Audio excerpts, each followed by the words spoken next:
Hi children, Mrs. Edlin again, and I've got another art-based lesson for you today. It's linked to an artist. So again, just like before, I'm going to give you a couple of activities which you can do linked to the artist I'm going to show you. I've chosen this artist today because he only really uses primary colours in his artwork, and that links really well to the book we did, Mixed, where primary colours are used.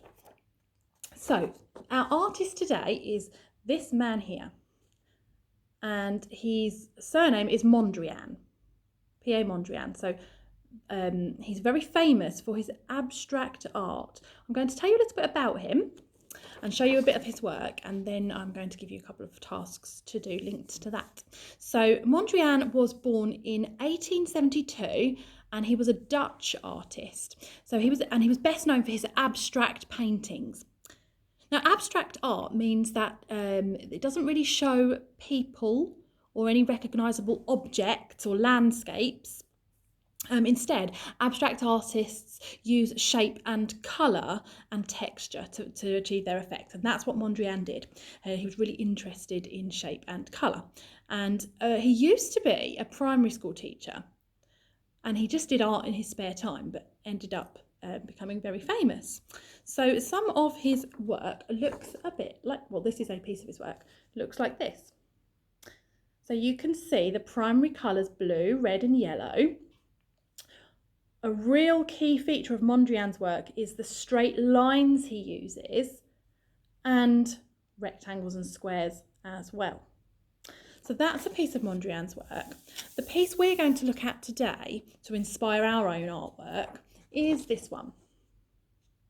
So again, you can see straight lines, horizontal and vertical straight lines, and as they cross over, they create rectangle shapes. And Mondrian's chosen to use blue, yellow and red, the primary colours, in some but not all of the rectangles. Now, your first task is going to be to do a bit of research, because I've told you Mondrian was born, so remember he was born in 1872, I've told you he was Dutch, and I've told you he was an abstract artist. I've also told you he was a primary school teacher. But we know lots more about Mondrian than that I haven't told you. So your first task is to use the internet, go to the library also if you want to, they're open now, and get some books, and just see what else you can find out about Mondrian. So maybe a bit more about his life, a bit more about his artwork. That's task one. And task two is to get arty. So we're going to be basing ourselves on this today. And you're going to need a piece of paper. Now you can use just plain A4 white paper. If you've got cartridge paper, you could use that. Or you could use a bigger piece of paper. So you could, I've got a big A1 sheet here, but you could use some A3 paper. Whatever you've got is absolutely fine, because you'll still create the same effects. So a piece of paper, and then you've got some options here. So you could use paint. If you use paint, you'll need your primary colours, blue, red and yellow. And possibly black and white as well, if you want to do squares, rectangles like this as well. So you'll need those. You'll need a ruler, paintbrushes if you're using paint, and you'll need a thick black or a black felt tip pen. And you could also have it on your computer some examples of Mondrian's work, like this one, to help give you inspiration. Now, if you don't want to use paint, you don't have to. You could get the same effect by using felt tip pens, crayons, colouring pencils. So that the choice of media, we call that, that's up to you. You could use chalks as well, or oil pastels if you've got oil pastels. So I don't mind what you use, but I'm going to show you how to create the effect. So the first thing you need to do, I'm going to stand up for this, is to draw the lines on your page with a ruler. Now, you're going to draw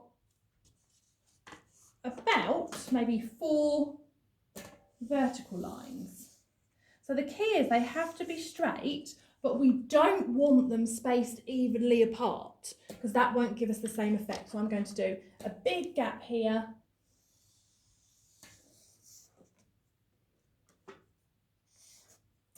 And then I'm going to just do a smaller gap over this side.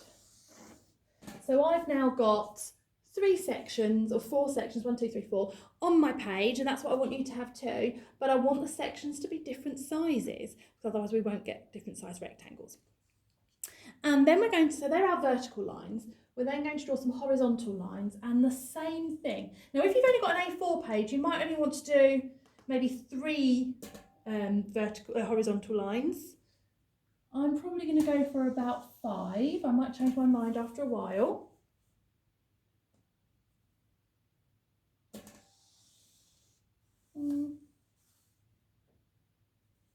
Now they don't have to go all the way across either. So look, I've just created that here, and then I could do a similar thing over here. And then I might do just there or just there. Now if you want to, when you've done that, you could add in a couple more, my ruler there, horizontal lines. I'm just going to add one more, and maybe another sorry, I've said that wrong. Another couple more horizontal or vertical lines. That's a horizontal line I've done there. Okay, so now I've got lots of different size rectangles on my page. The key to Mondrian's work is the simplicity. So don't go overboard with splitting up your page into lots of different rectangles. It really is a case of just drawing your vertical lines, adding some horizontal ones in, and then maybe a couple more for effect if you want. So that's my page at the moment. And now I'm going to take a red, I'm using pen just so you can see it. And actually a really good tip for you is you probably initially want to do your lines in pencil and then go over them. Now, I wouldn't recommend going over your lines in paint because that would be really quite tricky. You could try if you wanted to challenge yourself, but you could just use a felt tip to draw your lines, and then you're going to choose. So I'm using a felt tip pen, but you could choose your paint, your crayon, colouring pencil, whatever you're using, and you're just going to colour in a few rectangles in red, and it really isn't very many. Now I'm just scribbling mine in because I don't want to take up all your time watching me colour in, but you will obviously colour in a bit like I'm doing now, much more carefully than that, so you get a full block of colour, so yours won't look like you've just scribbled it in. It will look more like this part, okay? Now I'm not going to do too many red. If you look at Mondrian's work here, there's only 3 red rectangles, so we really don't want to do too many. I think I might go for this one too in red. So again, remember I'm scribbling, you're going to colour really, really well. I would recommend if you're using paint that you use a very thin paintbrush and work really hard not to go over these lines. The key to Mondrian's work is that it's blocks, really clear lines, and the colour is, doesn't bleed into another rectangle.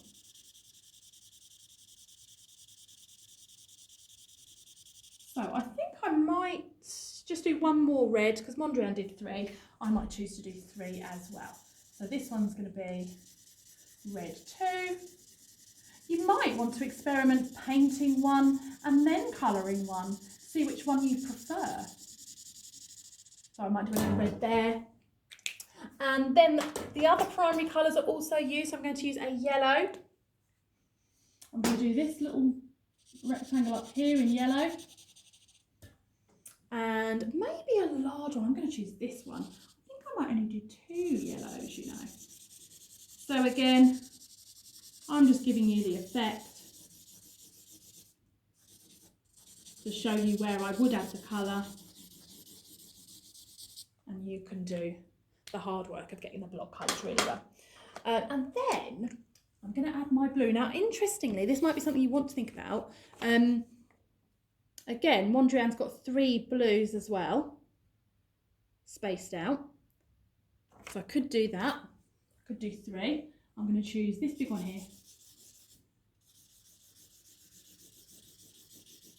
Now, all the time I'm also thinking I need to make sure my colour is maybe in proportion. I feel like I probably need to add a little bit down here. So I'm going to do that one. I might leave it at 2 blues, you know, because what you'll also have noticed by looking at Mondrian's work, this style, is that he uses black for some rectangles too. So for me, I might shade that one black. I don't think I'll do all of this because I think that might be a bit much. I'm going to come over here and that one might be black and then that one too. So that's why I said you might want black paint or black colouring pens too, not only to do your lines, but also to block in a couple of the rectangles. Now the others would have been white, maybe grey. You could experiment with a bit of grey too if you want to, but for simplicity you could just stick to white. If your paper's white, you might choose to just leave those blank, or you could, if you're using paint in the white for a bolder effect. Now when you're done, you will have created your own artwork in the style of Mondrian, and if you do it really well, it's actually very eye-catching and it might be something you want to put up on the wall. But you will be able to say you've done a piece of work inspired by Mondrian. So your tasks today are, number 1, wonder what else you can find out about Mondrian. What facts can you research? And your second task is to create a Mondrian inspired piece of art.